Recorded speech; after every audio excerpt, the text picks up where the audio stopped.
Certificate തന്ന് മത്സരം അവസാനിപ്പിച്ച സ്ഥിതിക്ക് മിച്ചം വന്ന ഈ ട്രോഫി ഞാനിങ്ങെടുക്കാം.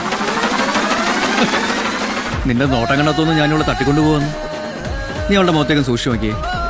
പൂർണ്ണ മനസ്സോടെയാണ് അവൾ ഇറങ്ങി വരുന്നത്. മനസ്സിലായില്ലല്ലേ?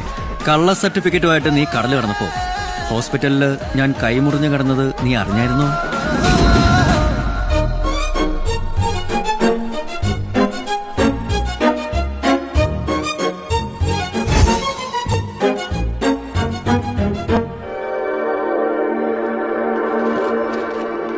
അതെ,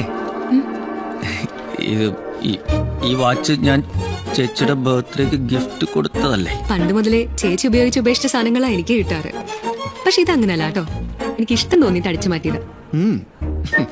അന്ന് ഞാൻ ഈ കൊച്ചിനെ നോട്ട് വിട്ടതാ. ഒരർത്ഥത്തിൽ പറഞ്ഞാൽ ചേച്ചി ഉപയോഗിച്ച് ഉപേക്ഷിച്ചത്. നമ്മളായിട്ട് എന്തിനാ കീഴ്വഴക്കങ്ങൾ തെറ്റിക്കുന്നത് അല്ലേ? പക്ഷെ ഇത് ഉറപ്പിച്ചത് അന്നല്ല കേട്ടോ. അല്ല, അവള് ചേട്ടായിയെ മനസ്സമ്മതം വിളിച്ചില്ലേ? പിന്നെ അവള് പലരെയും തേച്ചിട്ടുണ്ടെങ്കിലും ചേട്ടായിയോട് ഇങ്ങനെ ചെയ്തപ്പോ എനിക്ക് കുറച്ച് വിഷമമൊക്കെ തോന്നിയിരുന്നു. ചിലതങ്ങനെയാ. ഓരോന്ന് കയ്യിൽ നിന്ന് പോകുമ്പോഴായിരിക്കും കർത്താവായിട്ട് ഓരോന്ന് കാണിച്ചിരുന്നു. അന്ന് ഞാൻ ഉറപ്പിച്ചു, ഇവള് കർത്താവിന്റെ മണവാട്ടിയാകുന്നതിനേക്കാൾ നല്ലത് എന്റെ മണവാട്ടിയാണെന്നാണെന്ന്.